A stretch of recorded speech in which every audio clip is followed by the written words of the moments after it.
देवेंद्र फडणवीस यांनी राज्याच्या मुख्यमंत्रीपदाची शपथ घेतलेली असली तरी सुद्धा राज्याचा गृहमंत्री कोण होणार या प्रश्नाचं उत्तर अद्याप कोणालाही मिळालेलं नाहीये। शिवसेनेकडून आणि विशेषतः एकनाथ शिंदे यांच्याकडून गृहमंत्रीपदासाठी किंवा अन्य मंत्रिपदांसाठी जबरदस्त लॉबिंग ही दिल्लीपर्यंत करण्यात आलेली होती, परंतु तरी सुद्धा शिवसेनेला ते खातं मिळालेलं नाहीये।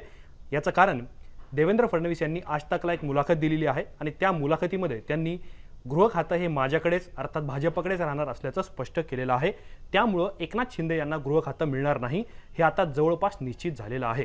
गृह खात्याबद्दलची क्लिअरिटी देताना देवेंद्र फडणवीस यांनी आगामी मंत्रिमंडळ विस्तारामध्ये कुठल्या पूर्वीच्या सरकारमध्ये मंत्री राहिलेल्या लोकांना मंत्रिपद मिळणार नाही याच्याबद्दलची सुद्धा क्लिअरिटी दिलेली आहे आणि त्या लोकांना का डावललं जाईल, का डच्चू दिला जाईल याचं सुद्धा स्पष्टीकरण त्यांनी दिलेलं आहे। आता सुरुवातीला आपण गृह खात्याबद्दल बोलूयात आणि त्यानंतर कुठल्या 6 मंत्र्यांना, ज्या 4 शिवसेनेचे आणि 2 राष्ट्रवादीचे मंत्री पूर्वीच्या सरकारमध्ये होते ज्यांना डच्चू मिळू शकतो अशी चर्चा सुरू आहे।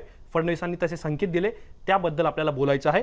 सुरुवातीला आपण गृह खात्याबद्दल बोलूयात, ज्याबद्दल फडणवीसांनी आज तकच्या मुलाखतीमध्ये खुलासा केला। फडणवीस म्हणतात की गृह खातं आमच्याकडे राहायला हवं असं आम्हाला वाटतं।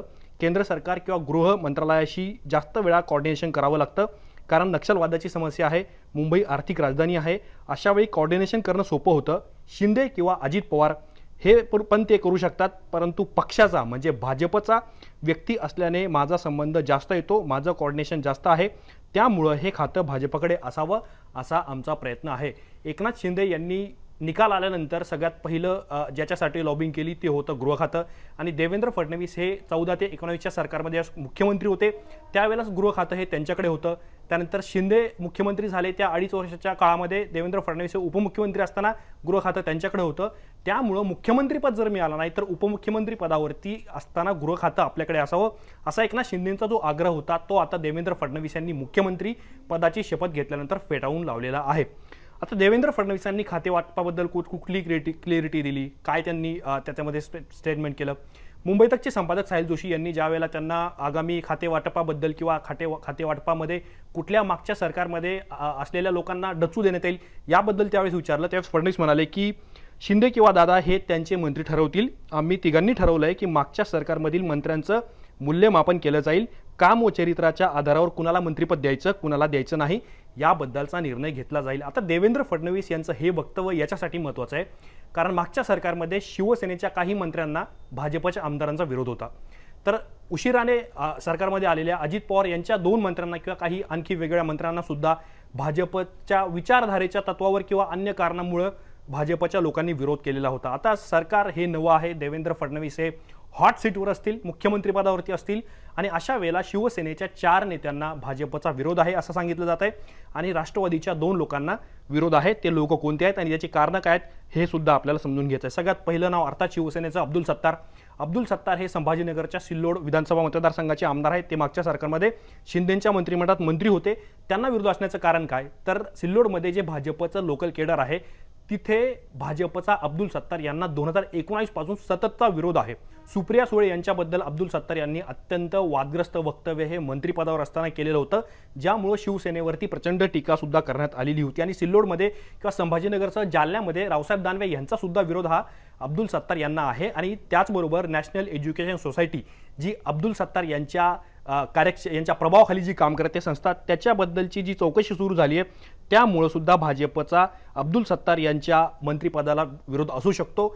बुलढाण्यामध्ये गुलाबराव पाटील आणि अब्दुल सत्तार यांच्यामध्ये एका स्टेजवरती उघडपणे हमरीतुमरी झालेली होती, त्याच्यामुळे अब्दुल सत्तार यांना पुन्हा कंटिन्यू केलं जाईल का याबद्दल सुद्धा प्रश्नचिन्ह आहे। आणि ज्या पद्धतीने देवेंद्र फडणवीस सांगतायत की मंत्र्यांचं काम आणि त्यांचं चरित्र याबद्दल आम्ही मूल्यमापन करून निर्णय घेऊ, अशा वेळेला अब्दुल सत्तार यांना फडणवीसांच्या मंत्रिमंडळामध्ये संधी मिळेल का हे सुद्धा पाहणं अत्यंत महत्त्वाचं ठरेल। आणि दुसरं महत्त्वाचं नाव भाजपसाठी आणि शिवसेनेसाठी सुद्धा ते संजय राठोड यांचं, कारण पूजा चव्हाण आत्महत्या प्रकरणामध्ये भाजपने सर्वात जास्त विरोध हा संजय राठोड यांना केलेला होता। देवेंद्र फडणवीस यांनी विधानसभेमध्ये उद्धव ठाकरे यांना थेट घेरलेलं होतं, त्यावेळेस ते राज्याचे मुख्यमंत्री होते, किंवा मग चित्रा वाघ या ग्राउंडवरती येऊन त्यांनी संजय राठोड यांच्या राजीनाम्याची मागणी केलेली होती।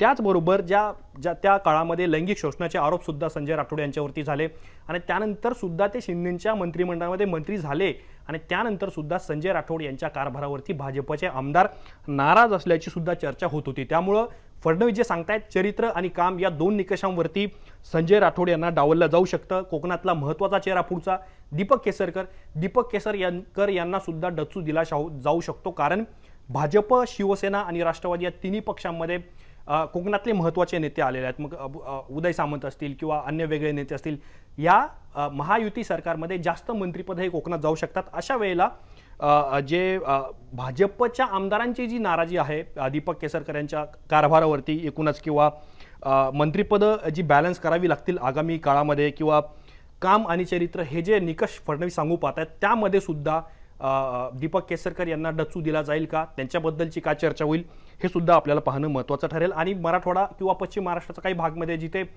तानाजी सावंत हे आमदार आहेत आणि ते सुद्धा मागच्या सरकारमध्ये मंत्री होते, त्यांच्या अनेक वक्तव्यामुळं शिंदे सरकार अनेकदा अडचणीत आलेलं होतं, किंवा मग वेगवेगळी प्रकरणं असतील त्यामुळं सुद्धा सरकारला अडचणींचा सामना करावा लागलेला होता. त्यामुळे वाचाळवीर असल्यामुळं किंवा वादग्रस्त वक्तव्यामुळं तानाजी सावंत यांची जी झालेली चर्चा आहे ती आता त्यांच्यासाठी मंत्रिपदाच्या मार्गामध्ये अडथळा ठरू शकतं.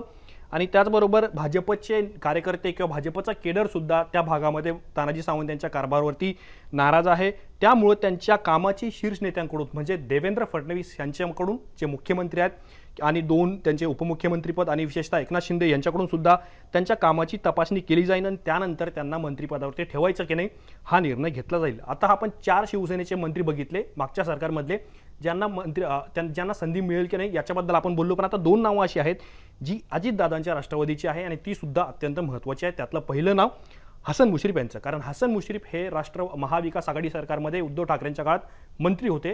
त्यावेळेला संताजी घोरपडे सहकारी साखर कारखान्यावर चौकशी लागलेली होती. इतकंच नाही तर वेगवेगळ्या प्रकरणांमध्ये हसन मुश्रीफ यांची किंवा त्यांच्या नातलगांची किंवा त्यांच्या संबंधित संस्थांची ईडी चौकशी झालेली होती. तपास यंत्रणांच्या रडारवरती हसन मुश्रीफ आलेले होते. त्यामुळे भाजपने हसन मुश्रीफ यांना अनेकदा विरोध केलेला होता. चंद्रकांत पाटील यांनी अनेकदा हसन मुश्रीफ यांच्यावरती जोरदार टीका केलेली होती. त्यामुळं या सरकारमध्ये हसन मुश्रीफ असणार का याबद्दलचं प्रश्नचिन्ह अद्याप कायम आहे. किरीट सोमय्या यांनी रेल्वेमधून जाऊन कोल्हापूरमध्ये हसन मुश्रीफ यांच्यावरती आरोप केलेले होते. त्याच्यामुळं फडणवीस जे सांगू पाहत आहेत काम आणि चरित्र आणि इतर गोष्टी ध्यानात घेतल्या जातील, तिथे सुद्धा हसन मुश्रीफ हे मंत्री असणार का हे आपल्याला पाहणं अत्यंत इंटरेस्टिंग असेल. आणि सगळ्यात शेवटचं नाव छगन भुजबळ यांचं. छगन भुजबळ हे गेल्या काही काळामध्ये मराठा किंवा ओबीसी या आरक्षणाच्या मागण्यामुळे त्यामुळे सुरू झालेल्या कलगीतुऱ्यामुळे चर्चेत आले. परंतु आता सुहास कांदे यांच्या विरोधामध्ये त्यांनी त्यांच्या पुतण्याला म्हणजे समीर भुजबळ यांना अपक्ष निवडणुकीच्या रिंगणात उतरवलेलं होतं. त्यामुळे शिवसेनेकडून जो दावा करण्यात आला की भुजबळांनी विधानसभा निवडणुकीच्या काळात युती धर्म पाळला नाही, त्यामुळं हा मुद्दा भुजबळांसाठी मंत्रिपदाच्या मार्गामध्ये अडसर किंवा अडथळा ठरू शकतो. आणि सगळ्यात महत्त्वाचं, अनेक भ्रष्टाचारांच्या वेगवेगळ्या प्रकरणामध्ये भाजपच्या किंवा शिवसेनेच्या नेत्यांनी यापूर्वी अनेकदा भुजबळांना टार्गेट केलेलं होतं, त्यांच्यावरती आरोप केलेले होते. दुसरीकडे राष्ट्रवादीचे ते मोठे नेते आहेत, ज्येष्ठ नेते आहेत. अजित पवारांची उत्तर महाराष्ट्रामध्ये एक प्रकारची राजकीय ताकद आहे. त्यामुळं ज्या पद्धतीने सेना भाजप आमदारांची जी नाराजी भुजबळ यांच्याबद्दल आहे, विशेषतः सुहास कांदे असतील किंवा एकनाथ शिंदे असतील, अशा वेळेला छगन भुजबळ यांना मंत्रिपद मिळणार का? आणि फडणवीसांनी जे 2 निकष आजतकच्या मुलाखतीमध्ये सांगितलेत त्या निकषामध्ये जर छगन भुजबळ बसले तर त्यांना मंत्रिपद कदाचित त्यांचं जाऊ शकतं. त्याच्यामुळे आपण 6 आमदारांची किंवा 6 पूर्वीच्या सरकारमधल्या मंत्र्यांची नावं सांगितली, ज्यामध्ये आजतकला दिलेल्या मुलाखतीमध्ये फडणवीसांनी 2 गोष्टी अत्यंत महत्त्वाच्या ज्या क्लिअर केलेल्या आहेत की आता गृह खातं एकनाथ शिंदे यांना जाणार नाही, मुख्यमंत्री म्हणून गृह खातं आपल्याकडेच म्हणजे देवेंद्र फडणवीस यांच्याकडे असेल असं त्यांनी स्पष्ट केलेलं आहे. आणि काम आणि चरित्र या 2 निकषांवरती आगामी काळामध्ये खाते वाटपामध्ये पूर्वीच्या सरकारमध्ये मंत्री राहिलेल्या लोकांना आम्ही मंत्रिपद देऊ, संधी देऊ, असं सुद्धा देवेंद्र फडणवीस यांनी सांगितलेलं आहे. तर देवेंद्र फडणवीस यांनी गृह खात्याबद्दल केलेल्या वक्तव्याबद्दल किंवा खाते वाटपाबद्दल लावलेल्या 2 निकषांबद्दल तुम्हाला काय वाटतं?